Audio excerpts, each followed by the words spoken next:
বসে ওয়াজ করি, কথা বলি, কিন্তু আয়াতটা পড়ি, কিন্তু আজকে আয়াতটা পড়ব। আল্লাহ তাআলা বলে, ইয়া আইয়ুহাল্লাযীনা আমানু কুরুল্লাহা যিকরান কাসীরা। হে ঈমানদারগণ, আল্লাহ তাআলা ডাকতে বলতেছে, হে ঈমানদারগণ, তোমরা আল্লাহ তাআলার প্রতি জিকির করো, বেশি বেশি জিকির করো। ওয়াসাব্বিহু বুকরাতাও ওয়া আসীলা। সকাল সন্ধ্যা এবং আল্লাহ তাআলা পবিত্রতা বলো, পবিত্রতা বয়ান করো। সকাল সন্ধ্যা মানে সকাল সন্ধ্যা আল্লাহ তাআলা পবিত্রতার কথা বলতে বলছে, মানে জিকির করতে আরো যা কাজ আছে, পবিত্রতা, নামাজ, রোজা, জিকির, দরুদ, এগুলো আল্লাহ তাআলা পাঠ করতে বলেছে। এজন্য আল্লাহ তাআলা কোরআনের ভিতরে বলে দিয়েছে, ইয়া আইয়ুহাল্লাযীনা আমানু কুরুল্লাহা যিকরান কাসীরা। তোমরা বেশি বেশি জিকির করো। আমি আর আগে অনেকবার বলছি, যদি আপনি নিয়মিত জিকির করে সকাল সন্ধ্যা, আমরা সারাদিন জিকির করতে বলি, যদি নিয়মিত সকাল সন্ধ্যা জিকির করেন, আমি গ্যারান্টি দিতেছি, আল্লাহর উপর তাওয়াক্কুল করে আমি গ্যারান্টি দিতেছি, আপনার কোনোদিন হাড়ের সমস্যা হবে না, এই হাড় কোনোদিন দুর্বল হবে না।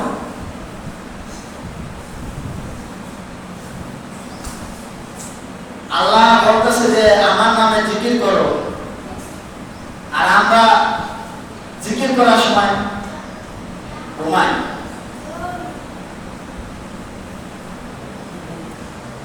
জিকির করার সময় কি নাচানাচি হয় যে আপনার ঘুম পায়, যে আপনাকে নাচতে হবে জিকিরের সময়? এখানে আল্লাহ নাম ছাড়া অনেক কিছু বলা হয়েছে, কথা বলে না কেন? জিকিরে আল্লাহ নাম ছাড়া কি অনেক কিছু বলছি? তাহলে সমস্যা তো আল্লাহ নামে তো জিকির হইতেছে। আল্লাহ তাআলা বলে, যে বান্দা জিকিরের সময় ঘুমাবে, মনে করুন দিন হয়ে গেছে, ক্লিয়ার, ওর দিন ক্লিয়ার, মরা দিন চিন্তা করতে হলে জিকির করা লাগবে। আর জিকিরের সময় যে ব্যক্তি ঘুমাবে, মনে করুন ওই শয়তানের খাদ্য হয়। এজন্য আল্লাহ তাআলা বলে, যেখানে আমার গসবা হয়, যেখানে আমার জলসা হয়, সেখানে বসে ঘুমানো ঠিক না। যেখানে আল্লাহ এবং আল্লাহ রাসূলের কথা হয়, সেখানে ছিটকে মারা ঠিক না, তাহলে তার দিন পড়ে গেছে।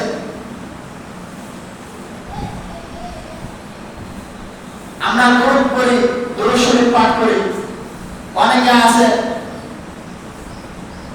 মুখে ঠান্ডা বসে, আসলে তো বৃষ্টি না, ঠান্ডা তো করার কথা না। দরুদ পড়ার সময় যদি তোমার মুখ এমন থাকে, তাহলে কিয়ামতের দিন ইয়া নাফসি যাচাই করো, জাহান্নাম ছাড়া আর উপায় নেই।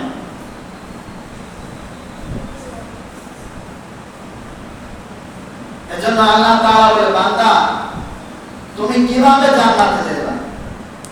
তোমার ভিতরে রাসূলের মহব্বত নাই, প্রেম নাই, আল্লাহর হুকুম মানতে রাজি না, জান্নাত পাওয়া এত সহজ না। রাসূল করিম সাল্লাল্লাহু আলাইহি ওয়াসাল্লাম বলে যে দুনিয়াতে তোমরা আমাকে চিন্তা কিভাবে, পরবর্তী যারা আসবে তারা আমাকে চিন্তা কিভাবে? চেনার জন্য ওসিলা দরকার আছে না? অবশ্যই। দুনিয়াতে আসি, পরিচয় দেবো কার মাধ্যমে আসলাম? পরিচয় কার? পিতার না? যদি একজনে জিজ্ঞাসা করে তোমার বাবার নাম কি, তোমার আপুর নাম কি, আমি কইতেই পারি না, তাহলে মানুষ কি মনে করবে? তার সঙ্গে মনে করবে না? তাহলে তুমি কার উম্মত, কার মহব্বত করো, তাকে যদি তুমি না চিনো, তাহলে কিসের উম্মত হয়ে যায়?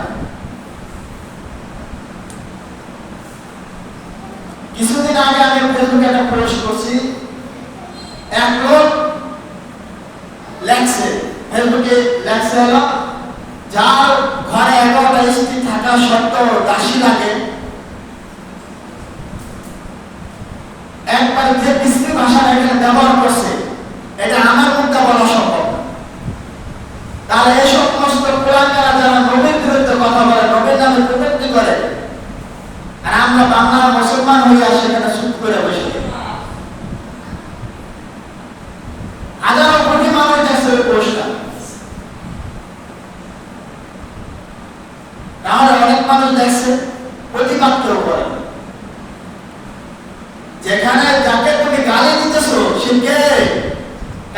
গালি দিতেছো, তোমার বাপ, তোমার দাদা, না তো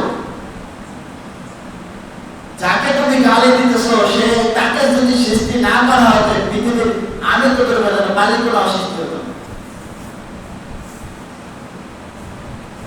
এখানে মুরব্বীরা জানা আমাদের মতো যুবক গোলামান না এসব কথা বলে, মুসলমানের সন্তান নেই, তাহলে এই সাহস পাই তো যারা।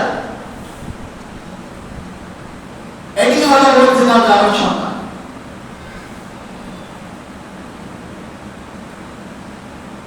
আজকে মানুষ গুনাহ করে, হত্যা করে, মানুষ হত্যা করে জেলে যাইতেছে, আবার 2 দিন পর সারা পাইতেছে।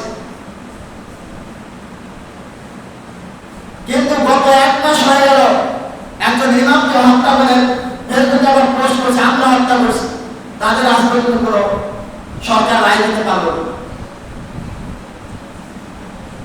তাহলে ভবিষ্যৎ মুসলমানদের অবস্থা কিরকম হবে বাংলাদেশ থেকে শিখে নেয়, অন্য দেশে যাওয়া লাগবে না, ফিলিস্তিনে থেকে টাকা লাগবে না, ভারতের থেকে টাকা লাগবে না।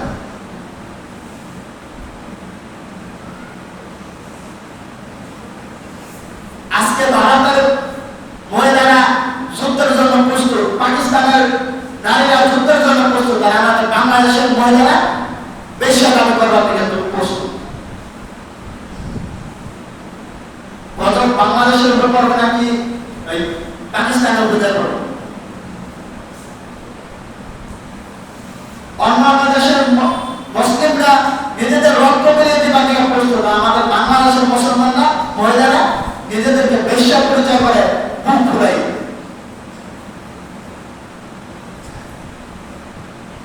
তাহলে আল্লাহ কোরআন মিথ্যা হয়ে গেল। যদি তাদের দাবি মেনে নেওয়া হয় আল্লাহ কোরআন মিথ্যা, আল্লাহ কোরআনকে আমরা অস্বীকার করি।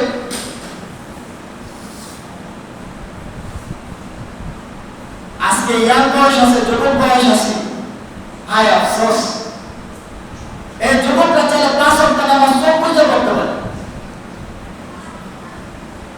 আর আজকে মসজিদে জুমায় 3-4 কাতার হয়, বাকি আসরে দেখা যায় ইমাম সাহেব নামাজ পড়তেছে। এত বড় একটা গ্রাম 3 জন মানুষ আসতে পারে না মসজিদে। আবার গ্রামকে বলে পবিত্র গ্রাম। এই গ্রাম নিয়ে আমার গর্ব। যদি এমন নিয়ম করে যে হয়তো যে ব্যক্তি নামাজ পড়বে তার বউ তারা দেখতেন যে 5 ওয়াক্ত নামাজ মসজিদে, এই মসজিদের মধ্যে 10টা মসজিদ বানানো হয়, তাও জানা হয়। কারণ বর্তমানে ক্ষমতা তো মহিলা লাগবে নাকি কথা বলে না। যদি কাজে মসজিদে নামাজ না পড়তে গেলে বউ তারা বউয়ের বাড়িতে জুতা ধরে বাড়ি তাড়াতাড়ি মসজিদে যান।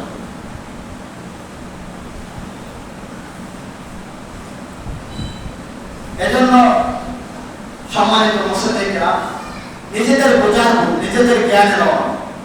আমি বলি না আপনাদের জ্ঞান কম আছে, আমি বলি আপনাদের অনেক জ্ঞান আছে, কিন্তু জ্ঞানটা খাতা। আজকে মরে গেলে কাল 2 দিন, হয়তো আজকে মরছেন মা বাবা ভাই বোন সবাই কান্দে কেউ অজ্ঞান হয়ে যাবে। 2 দিন যান, আপনি যে মরছেন তার কোনো চিহ্ন হয়ে থাকবে।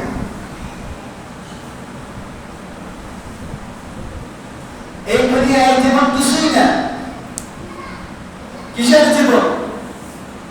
1 সপ্তাহ আগে মারা গেছে, আজকে দেশে লাশ আছে। 1 সপ্তাহ আগে বাইরে মারা গেছে, আজকে দেশে লাশ চলে আসছে। জানাজা হয়েছে, কেউ কান্নাকাটি করছে, বাস আরেকদিন। কালকে দেখবেন এই বাড়িতে হাসি তামাশা সব হয়ে গেছে। তাই জীবন কিছুই না। আজকে মানলে কালকে তৈরি, এই জীবনে কি করবে?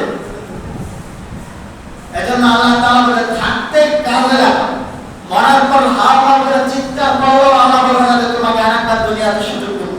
আল্লাহ বলবে যে কেন তোমাদের কাছে আযাব পাঠায় নাই, ওলিদেরকে পাঠায় নাই, আল্লাহ ওলিরা যায় নাই, নবীরা যায় নাই,